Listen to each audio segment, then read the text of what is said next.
सुबह का नमस्कार मेरे प्यारे बच्चों। आज आप लोग के लिए क्लास 9th का साइंस, जिसमें हम चैप्टर 2 पढ़ रहे हैं, क्या हमारे आसपास के पदार्थ शुद्ध हैं, जिसका पार्ट 5 हो गया। आज पार्ट 6 हम लोग पढ़ेंगे, जिसमें क्या है, मिश्रण के घटकों का पृथक्करण। जो मिश्रण है उसके घटक को अलग अलग पृथक करने पर क्या क्या है उसका प्रभाव पड़ता है, उसी के बारे में हम लोग पढ़ेंगे। जिसमें पहले क्या, टिंडल प्रभाव, टिंडल इफेक्ट। ये क्या होता है, जब प्रकाश किरण किसी कोलॉइड या निलंबन से होकर गुजरती है तो प्रक्षिप्त प्रावस्था के कणों द्वारा प्रकाश का प्रकीर्णन होता है, या इसे हम टिंडल प्रभाव कहते हैं। इसका उदाहरण जैसे हम लोग इसको समझने के लिए क्या करते हैं कि बंद कमरे में अगर प्रकाश, जैसे बंद कमरे से थोड़ा सा प्रकाश निकाला जाता था, इससे प्रकाश जो बाहर निकलता है तो उसके धूल के कण हमें कुछ दिखाई देते हैं। क्यों, बाहर हमें क्या धूल के कण दिखाई देते हैं। और इसका प्रभाव क्या होता है कि अगर जंगल में सूर्य का प्रकाश पड़ता है तो उस समय क्या होता है कि जो पत्तियों और डालियों के बीच से जब प्रकाश गुजरता है तो उस समय प्रकाश के छोटे छोटे कण की तरह हमें किरण दिखाई देती है। वही क्या था हमारा टिंडल प्रभाव। टिंडल प्रभाव और कह सकते हैं कि अगर किसी विलयन में प्रकाश डालने पर वो क्या था, उसका माध्यम पड़ने से उसका क्या हो जाता है, प्रकाश फैलता है। टिंडल प्रभाव में हम क्या क्या कह सकते हैं कि हमारे इसमें क्या होता है, कमरे के छोटे छिद्र से प्रकाश किरण को फैला देते हैं। और क्या है, घने जंगल के आच्छादन से सूर्य किरण के गुजरते समय क्या है, प्रभाव देखा जा सकता है। ये तो हो गया टिंडल प्रभाव। उसके बाद हम क्या देखते हैं, अपकेंद्रण। क्या है, कंट्रीफ्यूगेशन।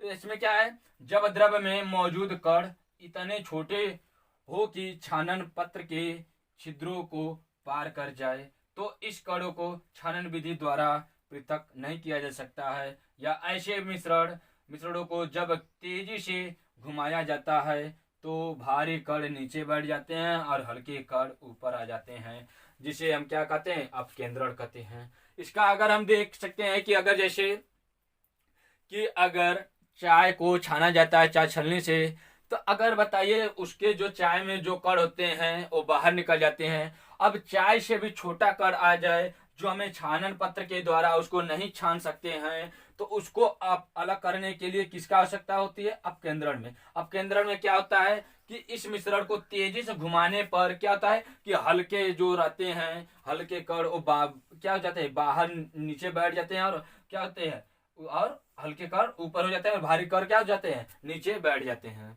इसका उदाहरण क्या है, रक्त और मूत्र की जांच। जैसे जब प्रयोगशाला में रक्त की जांच और मूत्र की जांच की जाती है तो अपकेंद्रण का प्रयोग किया जाता है। उसके बाद वॉशिंग मशीन में जब कपड़े सुखाने के लिए इसका प्रयोग किया जाता है।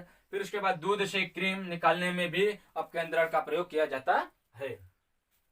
उसके बाद क्या हम देख रहे हैं, वाष्पीकरण, इवेपोरेशन। इसमें क्या है, ठोस पदार्थ एवं द्रव के मिश्रण को पृथक करने हेतु इस विधि का प्रयोग किया जाता है। क्या है, ठोस पदार्थ का द्रव में, जैसे कि बर्फ है, बर्फ को अगर हम गर्म करते हैं तो द्रव की अवस्था में परिवर्तित हो जाता है। तो यही विधि हमारे क्या कहलाती है, वाष्पीकरण। या तो इसमें क्या था, विलयन के घटकों, विलेय अथवा विलायक के पृथक्करण को वाष्पीकरण का प्रयोग किया जाता है। इसमें क्या है, विलयन के घटक, विलेय या तथा विलायक। विलेय मतलब क्या है, जिसमें जो मिलाया जाता है, और विलायक क्या होता है, जिसमें मिला जैसे जल हो गया। जल में अगर हम नमक घोल रहे हैं तो नमक हमारा क्या हो गया, विलेय, और जो जल हमारा पहले था वो क्या हो जाएगा हमारा, ये विलायक। ये विलायक हो गया, तो इसी को क्या जब बोला जाता है, विलयन। तो इस विधि को करने के लिए हम वाष्पीकरण का प्रयोग करते हैं। और इसका उदाहरण क्या है कि समुद्री जल से नमक को तैयार करने के लिए हम वाष्पीकरण का प्रयोग करते हैं। उसके बाद देखते हैं अवसादन। अवसादन और निस्तारण क्या है, किसी द्रव्य को अघुलित मतलब क्या है, जो न घुल सके पदार्थ को मिश्रण को पृथक करने हेतु इस विधि का प्रयोग किया जाता है। ऐसे विलयन को शांत छोड़ देने पर अघुलित पदार्थ कण के नीचे बैठ जाते हैं और भारी कण नीचे बैठने की प्रक्रिया को अवसादन कहते हैं। जैसे कि और ऊपर से द्रव्य को अलग करने का निस्तारण कहलाता है। जैसे कि हम इसको उदाहरण में से समझ सकते हैं कि क्या, जब कोई द्रव्य होता है जो अघुलनशील है, मतलब घुलता नहीं है, तो कुछ समय तक छोड़ने पर हमें जो भारी कण होते हैं क्या हो जाते हैं, नीचे बैठ जाते हैं, और जो भारी कण जो होता है वो नीचे बैठ जाते हैं, और जो हल्के होते हैं वो ऊपर चले जाते हैं। तो ऊपर वाले को क्या बोला जाता है, निस्तारण, और जो नीचे बैठ जाता है उससे क्या बोला जाता है, अवसादन।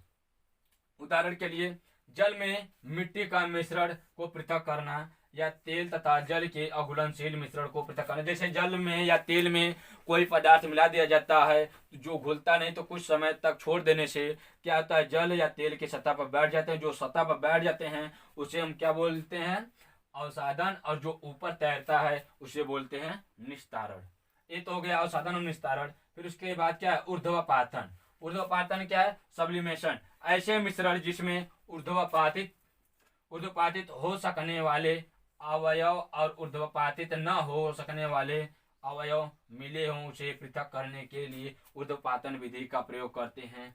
जैसे कि इसमें क्या है, ऐसे मिश्रण जिनमें ऊर्ध्वपातित हो सकने तथा अवयव और ऊर्ध्वपातित न होने वाले। जैसे इसमें दो अवयव मिले हुए हैं जिसको ऊर्ध्वपातित किया जा सकता है और एक को नहीं किया जा सकता है, ऐसे ही को मिला के अवसादन मिले हो तो इसे क्या बोला जाता है, पृथक करने के लिए किसका प्रयोग किया जाता है, ऊर्ध्वपातन का। इसका उदाहरण क्या है, नमक और अमोनिया के मिश्रण को अलग पृथक करने के लिए हम ऊर्ध्वपातन का प्रयोग करते हैं। और इसके बाद आयोडीन और पोटेशियम क्लोराइड के मिश्रण को पृथक करने के लिए भी ऊर्ध्वपातन का प्रयोग करते हैं। इसके बाद देख रहे हैं अगला क्या है, क्रोमेटोग्राफी। इसमें क्या, इस विधि का प्रयोग उन विलेय पदार्थों को पृथक करने में होता है जो एक ही प्रकार के विलायक में घुले होते हैं। जैसे कि इसमें क्या है कि इस विधि का प्रयोग किसी विलेय पदार्थ को पृथक करने में किया जाता है जो एक ही प्रकार का विलायक हो। जब एक ही प्रकार का विलायक घुले होते हैं तो उसको अलग करने के लिए क्रोमेटोग्राफी का प्रयोग करते हैं, जिसमें प्राकृतिक रंगों से पिगमेंट पृथक करना। जैसे कुछ प्राकृतिक दृश्य होते हैं जिसको अलग करने के लिए हम लोग क्रोमेटोग्राफी का प्रयोग करते हैं। उसके बाद रक्त में अगर जैसे कि जो खिलाड़ी होते हैं उनको ड्रग्स दे दिया जाता है, या कोई ड्रग्स का कोई दीवाना होता है तो ड्रग्स ले लेने पर उसके ब्लड से ड्रग्स को पृथक करने के लिए हम क्रोमेटोग्राफी का उपयोग करते हैं। इसका सिंपल सा है कि ड्रग्स लेने वाले व्यक्ति जब ड्रग्स लेने से ब्लड में घुल जाता है तो इन दोनों को अलग करने के लिए हम क्रोमेटोग्राफी का उपयोग करते हैं। आज आप लोग के लिए इतना ही। इसके आगे का वीडियो अगले भाग में आपको प्रोवाइड कर दिया जाएगा। इसको अच्छे से आप लोग वीडियो को एक बार नहीं दो बार नहीं, इसको रोक रोक कर इसको नोट्स बनाते चलिए और इसको अच्छे से पढ़ते चलिए। आप लोग को एक क्लियर हो जाएगा। आज इतना ही। आप लोग के लिए धन्यवाद।